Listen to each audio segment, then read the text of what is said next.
ಅಯ್ಯೋ ಹರ ಹರ, ಏನು ಮೋಸವಾಯಿತು. ಈ ದ್ರೌಪದಿಯನ್ನು ಮನೋಭಾವ ತಿಳಿಯದೆ ಮಾಯಿ ಮುಸುಕದಂತಾಯಿತು. ಈ ಕಷ್ಟವು ತಡೆಯಲಾರದು. ಅಗ್ರಜ, ಅಗ್ರಜ,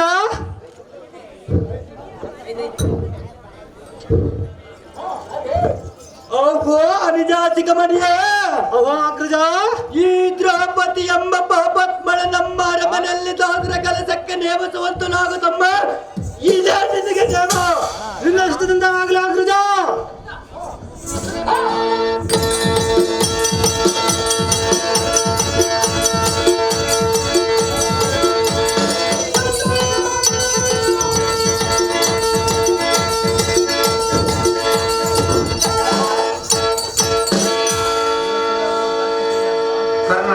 ಕರ್ನಾಟಕ ಆಗಿರ್ಬೇಕು. ನಾನೊಂದು ಆಲೋಚವನ್ನು ಮಾಡಿರುವನು. ಅಲ್ಲಿ ನನ್ನ ಈರ ಪೌರುಷವನ್ನು ತೋರುತ್ತ ಶೌರಂಬು ಬಿರುತ್ತ ಕೋಚನಾತ್ರ ನಮನಿಂದ ದೈತ್ಯವನಕ್ಕೆ ಹೋಗಬೇಕು. ಅವರಿಗೆ ಕಷ್ಟ ಕೊಡಬೇಕು. ಓ ಕರ್ಣ,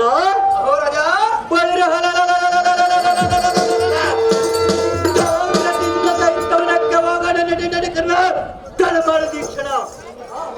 ಗುರುಕುಲ ಚಕ್ರವರ್ತಿಯಾದ ಗೌರವೇಂದ್ರ ಘೋಷಾತ್ರ ಲಭದೆಲ್ಲ ದೈತ್ಯವನಕ್ಕೆ ಕಾಣಪುತ್ರನಿಗೆ ಯಾವ ರೀತಿಯಾದರೂ ಕಷ್ಟಪಡಿಸಬೇಕು. ನಾವು ಹೋಗಿ ಬಂದರೆ ಪ್ರಯೋಜನವೇನು? ನಿನ್ನ ಮನಸ್ಸಿನ ತಾತ್ಪರ್ಯವೇನು ಗೌರವೇಂದ್ರ? ವಸತ್ಕುಲ ಸಲ್ರ ಸೂರ್ಯನಂದನ, ಎನ್ನ ಆಲೋಚನೆ ಏನೆಂದರೆ ಪಾಂಡವರ ಸೌಖ್ಯಕ್ಕೆ ನಾದ ತೋರು.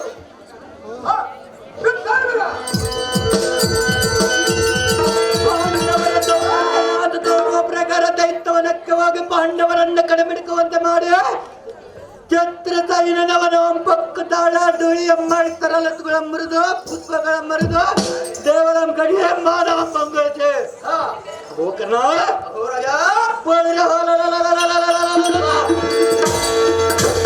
ಪಾಂಡವರಿಗೂ ಗಂಧರ್ವರಿಗೂ ಕಲಹನಿಟ್ಟು ಬರಬೇಕೆಂದು ಯೋಚನೆ ಮಾಡಿ ಯಾರವರೆಂದರೆ ಈಗಿರುವುದು ನೋಡಿ ಎಂದು ಜಾಣತನ. ಅವು ರಾಜೇಂದ್ರ, ನೀನು ಒಂದು ಸರಿಯಾದ ಆಲೋಚನೆ ಹೇಳಿರುವೆ. ಈ ಧಾರಣಿ ಹೇಳೋದಿಲ್ಲಂತ ಸೂರ್ಯನಂ ಸರಿಗಾಡಲು ಮತ್ತೇನ ಕಾರಂಬ ಹೇಳಿ ಬಿತ್ತರಿಸಿ ಹೇಳು ರಾಜ. ಅವು ಕರ್ಣವ ನಮ್ಮ ಪರಿವಾರದವರ ಪರಂಪರೆಯಿಂದ ರಕ್ತಯುಕ್ತವೆಂದಲೋ ವಿಸ್ತಾರವಾದ ವಸ್ತುಗಳಿಂದಲೋ ಪಟ್ಟ ಪ್ರತಾಪದಿಂದಲೋ ಜಗಜ್ಜಗಿಸುವ ವಂಚಲವೆಂದಲೋ ಭರಿತವಾದ ವಸ್ತುಗಳ ಶೃಂಗಾರವಾಗಿ ಬರುವಂತ ಅಜ್ಞಾಪಿಸಿ ದುರ್ಯೋಧನ ಇಲ್ಲದ ಕಾಲದಲ್ಲ ಕಪ್ಪಲ್ಲಿಗನಾದ ಕರ್ಣ. ಕಂಪಲ್ಯಪುರದ ನೀಲಕಂಠನು ಪಾಂಡವರನ್ನು ತತ್ತಿ ದಯವಿಟ್ಟು ರಕ್ಷಿಸುವಂತೆ ನೋಡಬಾರದು. ಯಾತಕ್ಕೆ ಇವತ್ತಿನ ದಿವಸ ಘೋಷಯಾತ್ರೆದೊಳೆ ಯಾವ ರೀತಿಯಿಂದ ಆದರೂ ಪಾಂಡವರನ್ನು ಮೋಸಗೊಳಿಸಿ ಅಪಕೀರ್ತಿಯಿಂದ ಓಡಿಸಬೇಕು.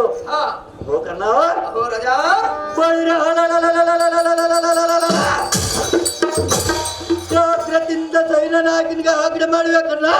ತಲೆ ಮಾಡಿ ದೀಕ್ಷಣ. ಭಾನುಮತಿ, ಭಾನುಮತಿ,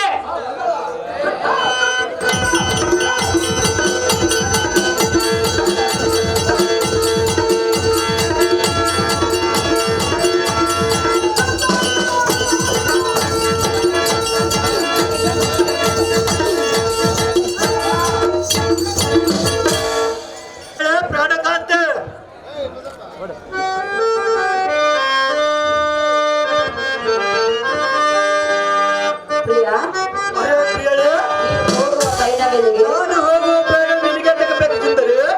ಸತಿ ನಾನಲ್ಲವೇ? ಎಷ್ಟು ಮಾತ್ರಕ್ಕೆ ತಿಳಿಸೋದಿಲ್ಲ ಸುಂದರಿ?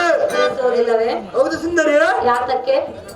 ನಾನು ಹೋಗೋ ಕಾರವು ಜೈವಾರದಿಲ್ಲ ಸುಂದರಿ. ನಾನು ಹೋದ ಕಾರವು ಜೈವಾರದಿಲ್ಲ. ನೀನು ಹೋದ ಕಾಲ ಜಯವಾಗುವುದಿಲ್ಲವೆಂದು ಹೇಳಿದೆಯಾ? ಹೌದು ಸುಂದರಿ. ಯಾರು ಹೇಳಿದರು? ನಾನು ಹೇಳುವನು ಸುಂದರಿ. ನಿನಗೆ ಹೇಗೆ ಗೊತ್ತು? ನನಗೂ ಗೊತ್ತು ಕಾಂತಿ. ಅದೇ ಹೇಗೆ ಗೊತ್ತು? ಅದು ಯಾತಕ್ಕೆ ನಿನಗೆ ಯಾತಕ್ಕೆ ಬೇಕು ಕಾಂತಿ? ನಿನ್ನ ಸತಿಯಲ್ಲವೇ, ಅದಕ್ಕಾಗಿ ನನಗೆ ಬೇಕು. ಈ ಮಾತ್ರ ಸಾಧ್ಯವಿಲ್ಲ ಕಾಂತಿ. ಸಾಧ್ಯವಿಲ್ಲವೇ? ಹೌದು ಕಾಂತಿ.